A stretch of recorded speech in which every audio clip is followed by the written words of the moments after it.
زیبای زشت من در آیین خشت من، در وارونگی نهان پنهان گشت عشق من.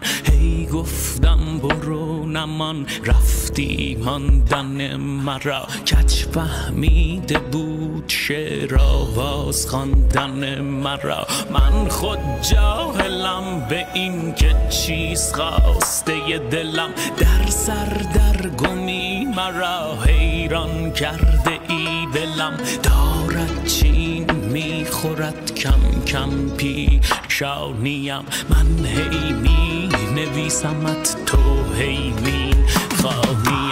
آسمون به بارش یه اسم حال من عشقه. عاشقم نبود توفان